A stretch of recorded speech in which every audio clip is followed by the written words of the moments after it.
नमस्कार दोस्तों, मैं जर्नलिस्ट रोहित शर्मा, आप सबका स्वागत। दोस्तों, राजस्थान में बाबा, मुख्यमंत्री अशोक गहलोत और राजस्थान पुलिस के लिए कुछ सालों से बड़ी मुसीबत, बड़ा टेंशन बने हुए हैं। अभी फ़िलहाल एक बाबा यानी किरोड़ी बाबा ने जो टेंशन राजस्थान सरकार को दिया हुआ था, जो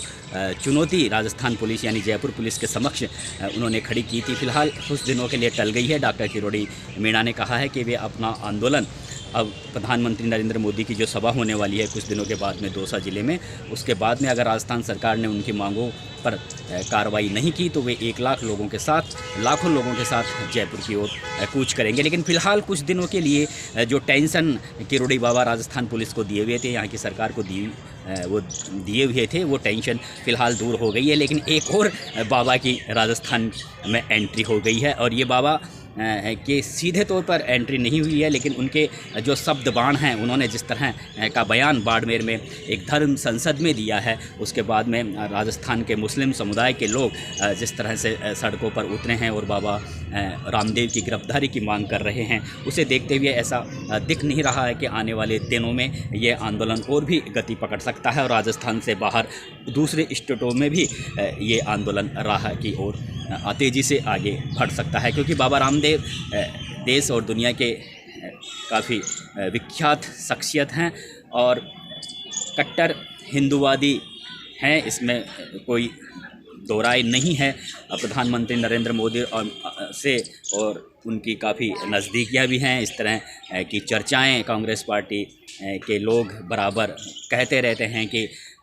केंद्र सरकार की नीतियों की वजह से ही जो बाबा की जो कंपनियां हैं, जो जिस तरह की वो दवाइयों का प्रोडक्ट करते हैं और भी बहुत सी आयुर्वेदिक दवाइयों का वो प्रोडक्ट करते हैं, अच्छा बिजनेस उन्होंने खड़ा किया है, तो उसमें नरेंद्र मोदी सरकार का उन पर आशीर्वाद है। इस तरह के आरोप यहाँ के जो विधायक हैं जयपुर के रफ़ीक खान ने भी लगाए हैं। मैं उस दिशा में अपना वीडियो नहीं लेके जा रहा हूँ, मैं ये बताने की कोशिश कर रहा हूँ कि इसी चालू साल के अंत में राजस्थान में विधानसभा चुनाव होने वाले हैं और एक बार फिर से जिस तरह का सांप्रदायिक जो स्थिति है, जिसको यहाँ पर एक बार फिर से जो यहाँ पर सड़कों पर जो हमें स्थिति देखने को मिल सकती है, वो थोड़ा राजस्थान पुलिस के लिए भी टेंशन का कारण बन सकती है, यहाँ की सरकारों के लिए भी यहाँ की सरकार के लिए भी बन सकती है, और यहाँ पर जो विभिन्न धर्म और समुदाय के लोग रहते हैं उन्हें भी काफ़ी मुश्किलों का सामना करना पड़ सकता है। दोस्तों, बाबा रामदेव ने धर्म संसद में जो बात कही है उन मीडिया रिपोर्ट्स के मुताबिक, और जिस तरह से टीवी न्यूज़ चैनल्स में और सोशल मीडिया में यूट्यूब चैनलों पर जिस तरह से उनके बयान बताए जा रहे हैं कि धर्म संसद में उन्होंने कहा कि जो मुसलमान होता है, चाहे वो आतंकवादी हो, अपराधी हो, दिन में 5 बार नमाज़ पढ़ता है, और अगर वो चाहे वो 5 बार चाहे वह हिंदू लड़कियों को उठवा ही ले, लेकिन वो नमाज़ पढ़ के नमाज ज़रूर पढ़ता है। इस तरह का कोई उनका जो एक बयान था, यानी उन्होंने एक हिंदू लड़कियों को उठाने की बात कही थी, तो उस बात पर यहाँ के जो मुसलमान समुदाय के जो लोग हैं उन्होंने आक्रोश व्यक्त किया है। वे ये कह रहे हैं कि यहाँ पर गंगा जमुना तहजीब है, और बाबा ने ये बात क्यों कही कि मुसलमान हिंदू लड़कियों का अपहरण करता है या उससे उठवाता है या अगवा करता है। इस बात की आपत्ति मुसलमानों ने वहाँ पर की है। तो कहीं ना कहीं उन्होंने जो ये बात कही है, इस बात के कहने के पीछे उनका क्या कारण रहा, या तो बाबा रामदेव जो बात कहना चाह रहे थे या उनकी जो शब्दावली है वे उनके जो मुंह से अचानक ये शब्द निकल गए, या उन्होंने जानबूझकर प्रायोजित तरीके से अपना ये भाषण दिया है। बात कुछ भी हो, ये बात तो बाबा रामदेव ही बता सकते हैं, लेकिन उनके मुंह से जिस तरह के ये शब्द निकले हैं उससे ज़रूर मुसलमानों को ठेस लगी है, और इसी वजह से बाबा रामदेव के खिलाफ़ टोंक के कोतवाली थाने में मुकदमा भी दर्ज हुआ है। राजस्थान में कांग्रेस पार्टी की सरकार है, इसलिए यहाँ के मुसलमानों को ऐसा लग भी रहा है कि ज़रूर मुख्यमंत्री अशोक गहलोत बाबा रामदेव के खिलाफ़ सख्त कार्रवाई करेंगे और बाबा रामदेव को गिरफ्तार करेंगे। फ़िलहाल गिरफ्तार होंगे या नहीं, ये तो आने वाला समय ही बताएगा। अभी परिवाद दर्ज ही हुआ है, उस पर अब जाँच प्रक्रिया कितनी तेज़ी से आगे बढ़ती है ये आने वाला समय ही बताएगा। लेकिन जो असुद्दीन ओवैसी है, जो उत्तर प्रदेश में पिछले विधानसभा चुनाव में उनकी पार्टी का ज़्यादा अच्छा प्रदर्शन नहीं रहा। उन्होंने वहाँ पर अपने उम्मीदवार खड़े किए थे लेकिन वहाँ सफलता नहीं मिली। वे फिर अब राजस्थान में अपने उम्मीदवार उतारने की बात कह चुके हैं। 18 और 19 फरवरी को वे कामा में उनकी सभा है, टोंक में भी उनका कार्यक्रम है। और ये जो कार्यक्रमों के पीछे उनकी एक ही धारणा है कि वे अब बाबा रामदेव के इस बयान को अपना प्रमुख हथियार बनाएंगे। एक तरफ कांग्रेस पार्टी बाबा रामदेव के इस बयान को हथियार बनाकर बाबा रामदेव पर ही हमला बोलने की कोशिश कर रही है, तो दूसरी तरफ असुद्दीन ओवैसी भी इस मामले को लेकर सड़कों पर उतरने वाले हैं। उनकी पार्टी के लोग भी राजस्थान में प्रदर्शन करने लगे हैं। असुद्दीन ओवैसी को हालांकि कांग्रेस पार्टी के नेता ही कहते हैं कि ये भारतीय जनता पार्टी के एजेंट हैं और भारतीय जनता पार्टी एक रणनीति के तहत उन्हें यहाँ राजस्थान में भी खड़ा उनके मतलब भारतीय जनता पार्टी का असुद्दीन ओवैसी को जो कांग्रेस पार्टी के जो लीडर हैं वो भारतीय जनता पार्टी का एजेंट बताते हैं। और इसके पीछे यही वजह बताएं कि मुस्लिम मतदाताओं को बंटवारा हो और भारतीय जनता पार्टी की राह चुनावों में काफ़ी आसान हो। इस वजह से भारतीय जनता पार्टी असुद्दीन ओवैसी के सहारे राजस्थान में मुस्लिम मतदाताओं का बंटवारा करने की रणनीति पर आगामी विधानसभा चुनाव में काम कर सकती हैं। इस तरह के आरोप यहाँ के राजस्थान के जो मुस्लिम जो बड़े लीडर हैं जो कांग्रेस पार्टी से जुड़े हुए हैं वे भी इस तरह के आरोप लगाते हैं। अब असुद्दीन ओवैसी की पार्टी का क्या हश्र होगा विधानसभा चुनाव में, ये तो चुनाव के नतीजों के बाद ही पता चल पाएगा। लेकिन ये जो बाबा रामदेव पर जो अब ये गिरफ्तारी की तलवार लटकी है और किस तरह से आगे यहाँ पर प्रदर्शन होंगे, और ये तो निश्चित है कि राजस्थान से बाहर भी ये मामला अब तूल पकड़ेगा, क्योंकि बाबा रामदेव भारत के ही नहीं बल्कि पूरे विश्व में उनके नाम का डंका पूछता है। कट्टर हिंदूवादी है। प्रधानमंत्री नरेंद्र मोदी से भी उनकी काफ़ी नज़दीकियां हैं। कांग्रेस पार्टी की जो लीडर हैं वे लगातार कहते रहते हैं कि जो बाबा रामदेव की जो प्रोडक्ट कंपनियां हैं जो आयुर्वेदिक दवाइयों का जो वे निर्माण करते हैं उनका जिस तरह से कारोबार दिन दुनी रात चौगुनी प्रगति कर रहा है, वह केंद्र सरकार की आशीर्वाद से ही उनका जो कंपनियां हैं वो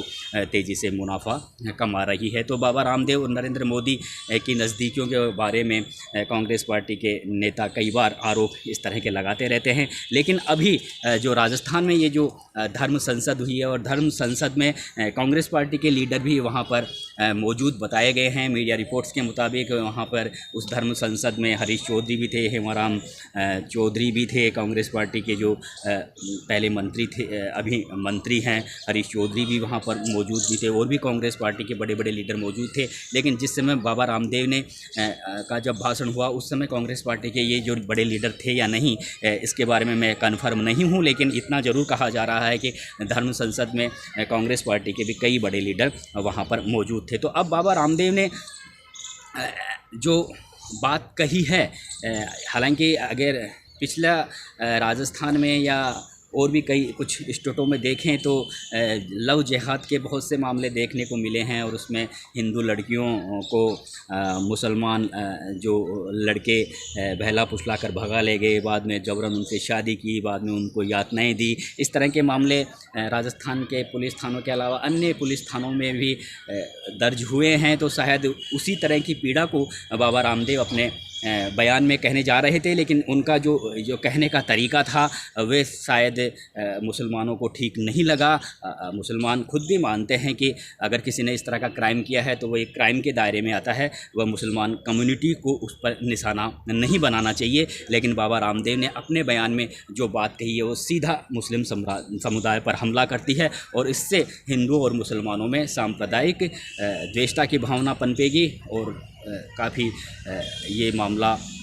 बिगड़ सकता है। भाईचारे का जो माहौल बना हुआ है उस पर ये पानी फेर सकता है, हिंदुओं और मुसलमानों को आपस में दूरियां बढ़ा सकता है, बैर पैदा कर सकता है। इस तरह के वे आरोप लगा रहे हैं, इसलिए वे बाबा रामदेव के अरेस्ट करने की, कड़ी कार्रवाई करने की मांग कर रहे हैं। दोस्तों, राजस्थान में ये जो बयान आया है वो ठीक विधानसभा चुनाव अभी 7-8 महीने बाद में राजस्थान में होने वाले हैं। इससे पहले बाबा रामदेव का इस तरह का ये जो बयान आया है उसमें जो विपक्षी पार्टियां हैं उनका ये कहना भी है कि जानबूझकर बाबा रामदेव से इस तरह का बयान दिलवाया गया है, ताकि राजस्थान में जो सांप्रदायिक सौहार्द का जो माहौल बना हुआ है उस माहौल को बिगाड़ कर यहाँ पर वोटों की राजनीति के माध्यम से एक बड़ा गेम भारतीय जनता पार्टी की ओर से खेलने की तैयारी की जा रही है। इस तरह के आरोप कांग्रेस पार्टी के नेता लगा रहे हैं। फिलहाल राजस्थान में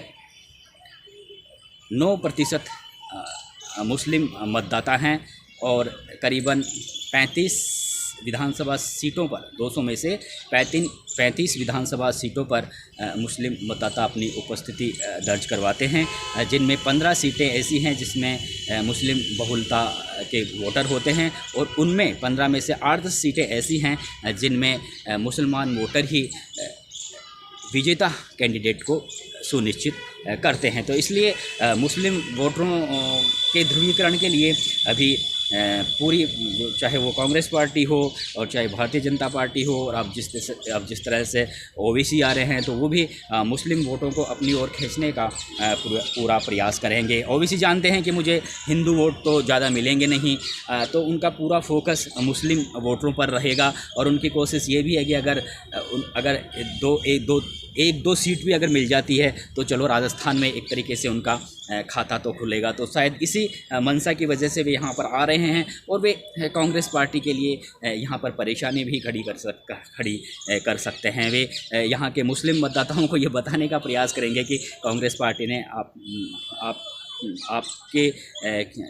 आपने कांग्रेस पार्टी को वोट किया, लेकिन आपने कांग्रेस पार्टी के कल्याण और विकास के लिए कांग्रेस पार्टी ने ठीक तरह से इन पिछले 60-70 साल में काम नहीं किया और राजस्थान में भी काम नहीं किया। राजस्थान में सिर्फ जब वोट का समय आता है उसी समय कांग्रेस पार्टी मुसलमानों को पुचकारती है और उसके बाद में दुत्कार देती है। तो इस तरह के आरोप असुद्दीन ओवैसी पहले भी लगा चुके हैं राजस्थान की सरकार पर, और अब जिस तरह से बाबा रामदेव का जो ये बयान आया है उस बयान को वे बड़ा हथियार बनाने की तैयारी करेंगे। लगे हाथ उन्हें एक बड़ा मुद्दा मिल गया है, इसलिए अब अशोक गहलोत के सामने ये एक बहुत बड़ी चुनौती है, क्योंकि जो अल्पसंख्यक विभाग है कांग्रेस पार्टी का उसके कार्यकर्ता भी अब सड़कों पर उतर रहे हैं।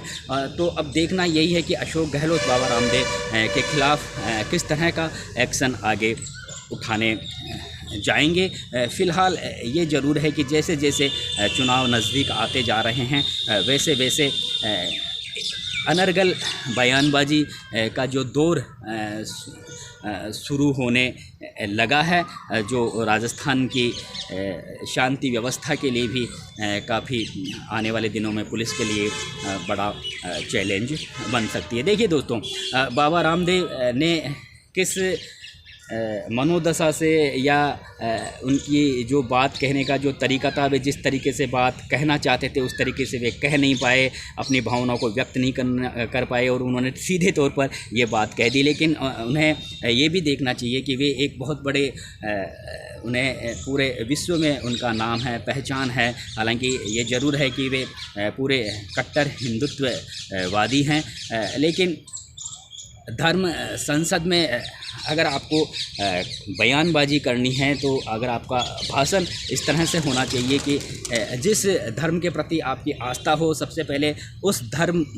के लोगों में आपस में वो संगठन की भावना से काम करें, एकजुटता की भावना से काम करें, मिलजुल कर रहें, आपस में लड़ाई झगड़ा नहीं करें। क्योंकि आपने देखा होगा कि अभी जिस तरह से हिंदू संगठन ही आपस में हिंदू जो कम्युनिटी के जो लोग हैं अगड़ों और पिछड़ों की लड़ाई में एक बार फिर से वे उलझ चुके हैं। पिछले दिनों रामचरितमानस की जो पंक्तियां थी उसके बाद में यूपी में स्वामी प्रसाद मौर्य और बिहार के जो शिक्षा मंत्री है डॉक्टर चंद्रशेखर मौर्य, उन्होंने किस तरह का बयानबाजी करके अगड़ों और पिछड़ों में लड़ाई करवाने का उनका जो ये बयान एक बहुत बड़ा माध्यम बना हुआ है। और हालांकि स्वामी प्रसाद मौर्य के खिलाफ भी FIR दर्ज हुई है, लेकिन ये बयान इतनी जल्दी अभी शांत होने वाला नहीं है। अगर शांत होना भी जाए अगर शांति के प्रयास भी किए जाएं तो सोशल मीडिया आजकल इतना हावी हो चुका है कि वह मामला इतनी जल्दी अब शांत भी नहीं होगा। जो बड़े बड़े धर्मगुरु हैं, बड़े बड़े पंडित हैं, विद्वान हैं, वे सर कलम करने की जैसी बातें स्वामी प्रसाद मौर्य की कह चुके हैं। तो यानी पहले बाबा रामदेव ने यहाँ पर जो कहा है कि हिंदू लड़कियों को उठाने के बारे में उन्होंने मुसलमानों पर जो बात कही है, तो बेटर सबसे पहले ज़रूरी ये होता है कि बाबा रामदेव पहले हिंदुओं में एकता कैसे कायम हो, हिंदू कम्युनिटी के लोग अपने हितों को लेकर अपने आपस में भाईचारे, क्योंकि हिंदू जो जाति है उसमें भी सैकड़ों बिरादरियाँ हैं, सैकड़ों जातियाँ हैं, दलित है, पिछड़ा वर्ग है, ओबीसी है, अनेकों जातियाँ हैं। तो उसमें ऊंच नीच की भावना को लेकर जिस तरह से जो दलित वर्ग है उस पर जो उच्च जाति के लोग हैं वो कई बार उन पर अत्याचार करते रहते हैं। राजस्थान में ये नहीं बल्कि अन्य स्टेटों में भी इस तरह के मामले आते हैं। तो पहले हिंदुओं में जो ये विद्वेषता की भावना बनी है, जो हिंदुओं में जो अनेक जातियां हैं उनमें ऊंची और नीची जात, निम्न जातियां, उच्च जातियां, ये जो प्रवृत्ति बनी हुई है, पहले अगर उस प्रवृत्ति को दूर करने के बारे में अगर बाबा रामदेव धर्म संसद में इस तरह का कुछ व्याख्यान देते इस समय कि जब एक बार फिर से स्वामी प्रसाद मौर्य और चंद्रशेखर के बयान के बाद में अगड़ों और पिछड़ों में एक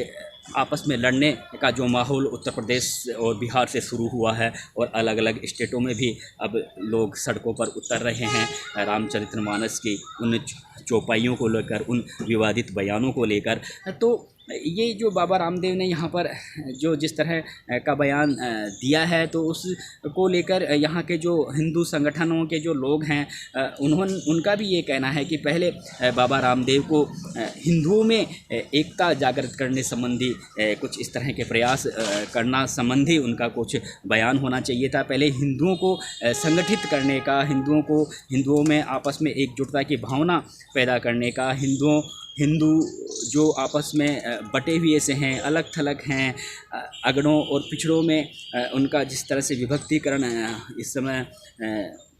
जो स्थितियां बनाई जा रही है, पहले उस स्थिति को दूर करने के बारे में अगर बाबा रामदेव अपनी ओर से उस धर्म संसद में व्याख्यान करते तो ज़्यादा बेटर होता। जो हिंदुओं में जो अनेकों जातियां हैं वे आपस में मिलजुल कर रहे, प्रेम से रहे, सौहार्द से रहे, तो उससे अपने आप ही हिंदू थोड़ा ज़्यादा संगठित होता। इस तरह का बयान देने के बजाय बाबा रामदेव ने जो बयान दिया वह वास्तव में कहीं ना कहीं आपत्ति ज़रूर पैदा करता है और मुसलमानों के दिल को ज़रूर ठोस पहुंचाता है। लोगों का ये भी कहना है कि आप धर्म संसद में इस तरह के बयान दे रहे हो, धर्म संसद में तो पहले से ऑलरेडी प्रबुद्ध नागरिक रहते हैं, उनके सामने आप ये क्या बयान, आप ये इस तरह की बातें क्यों कर रहे हो? आपको अगर धर्म संसद बुलानी है और आपको इस तरह की बात करने से पहले ज़रूरी ये था कि जो हिंदू समुदाय में जो निम्न जातियां हैं, उच्च जातियां हैं, उन सभी के वरिष्ठ जो अग्रज उनके समाजों के जो लोग हैं उन सबको पहले आप बुलाते, बड़ा सम्मेलन करते, उनमें एकता की भावना पैदा करते, उनमें आपस में भाईचारे से रहने की सीख देते, तो आप ये बयानबाजी का हर कोई समर्थन करता। लेकिन आपने धर्म संसद में जिस तरह का जो बयान दिया है उससे कहीं ना कहीं हिंदू की जो गरिमा है उसको भी कहीं ना कहीं थोड़ा ठेस पहुंचा है। फ़िलहाल ये जो जिस तरह का प्रपंच और जिस तरह का माहौल यहाँ पर अब बनने जा रहा है वो किसी भी लिहाज से, राजस्थान की शांति के लिहाज से ठीक नहीं कहा जा सकता है, क्योंकि अब यहाँ के जो कांग्रेस पार्टी के जो अल्पसंख्यक विभाग है वह भी सड़कों पर उतर रहा है। उधर से असुद्दीन ओवैसी भी बाबा रामदेव के इस बयान को अपना हथियार बनाकर कांग्रेस पार्टी के प्रति जो मुसलमानों का जो झुकाव रहता है उस झुकाव को वो तोड़ने की कोशिश करेंगे। और अगर बाबा रामदेव को मुख्यमंत्री अशोक गहलोत अरेस्ट करवा लेते हैं तो ज़रूर जो मुसलमान हैं उनका कांग्रेस पार्टी के प्रति थोड़ा श्रद्धा भाव या जो उनका पहले से अटैचमेंट है वह बना रहेगा। अन्यथा अगर कार्रवाई नहीं होती है तो असुद्दीन ओवैसी विधानसभा चुनावों में यही कहेंगे कि देखो मुसलमानों के खिलाफ बाबा रामदेव ने किस तरह की बयानबाजी की और मुख्यमंत्री अशोक गहलोत हाथ से हाथ बांधकर बैठे रहे। तो ये जो बयान है बाबा रामदेव का, यह बयान आने वाले विधानसभा चुनावों में असुद्दीन ओवैसी के लिए एक बहुत बड़ा हथियार बन सकता है और उसमें कहीं ना कहीं कांग्रेस पार्टी को भी नुकसान पहुंच सकता है। और अगर कांग्रेस पार्टी को नुकसान पहुंचेगा तो निश्चित रूप से राजस्थान में भारतीय जनता पार्टी को ज़्यादा राहत मिलेगी। और जब मुसलमान वोटर आपस में बटेगा तो निश्चित रूप से कांग्रेस पार्टी के वोट कटकर असुद्दीन ओवैसी को जाएंगे। असुद्दीन ओवैसी को जाएंगे तो कांग्रेस पार्टी के जो प्रत्याशी हैं वे कमज़ोर रहेंगे और फ़ायदा भारतीय जनता पार्टी उठा ले जाएगी। तो ये जो पूरा जो प्रकरण अभी देखने को मिला है बाड़मेर में, और बाबा रामदेव का ये जो बयान है, मुझे लगता नहीं है कि इतनी जल्दी बाबा रामदेव को अरेस्ट करने की या उनके खिलाफ़ जो परिवाद दर्ज हुआ है उसको लेकर राजस्थान पुलिस तेज़ी से अपने कार्रवाई को आगे बढ़ाएगी। क्योंकि वीवीआईपी लोगों के खिलाफ़ जब इस तरह के मामले होते हैं और ये इस तरह के जो घटनाएँ होती हैं उनमें बड़े बड़े कानूनी दावपेच, बड़े बड़े कानूनी सलाहकार मिल जाते हैं, बड़े बड़े वकील मिल जाते हैं, तो इतनी जल्दी गिरफ्तारियां होती नहीं। अब देखना यही है कि जब इस साल के अंत में विधानसभा चुनाव होने वाले हैं तो जो मुसलमान जो वोटर हैं वो किस ओर अपना रुख ज़्यादा करते हैं। क्योंकि असुद्दीन ओवैसी अब 18 और 19 फरवरी को यहाँ आ रहे हैं और निश्चित रूप से उनके अब लगातार दौरे रहेंगे विधानसभा चुनावों तक। और उनका पूरा मकसद यही है कि मुस्लिम वोटों को कांग्रेस पार्टी से अलग करके अपनी ओर उन्हें लिया जाए। और इसके लिए वे कई बड़े पैंतरे भी अपनाने वाले हैं। और इन बड़े पैंतरों में एक पैंतरा ये भी है कि वे बाबा रामदेव के इस बयान को एक बहुत बड़ा हथियार ज़रूर इन चुनावों में बनाएंगे और कांग्रेस पार्टी के लिए बड़ा संकट पैदा करेंगे। नमस्कार दोस्तों, अगले वीडियो तक। अगर मेरा ये वीडियो आपको पसंद आए, मेरी बातों से आप सहमत हो तो मेरी वीडियो को लाइक और शेयर करना, और आपका दिल करे तो मेरे चैनल को भी ज़रूर सब्सक्राइब करना। दोस्तों नमस्कार, प्रणाम आप सबको।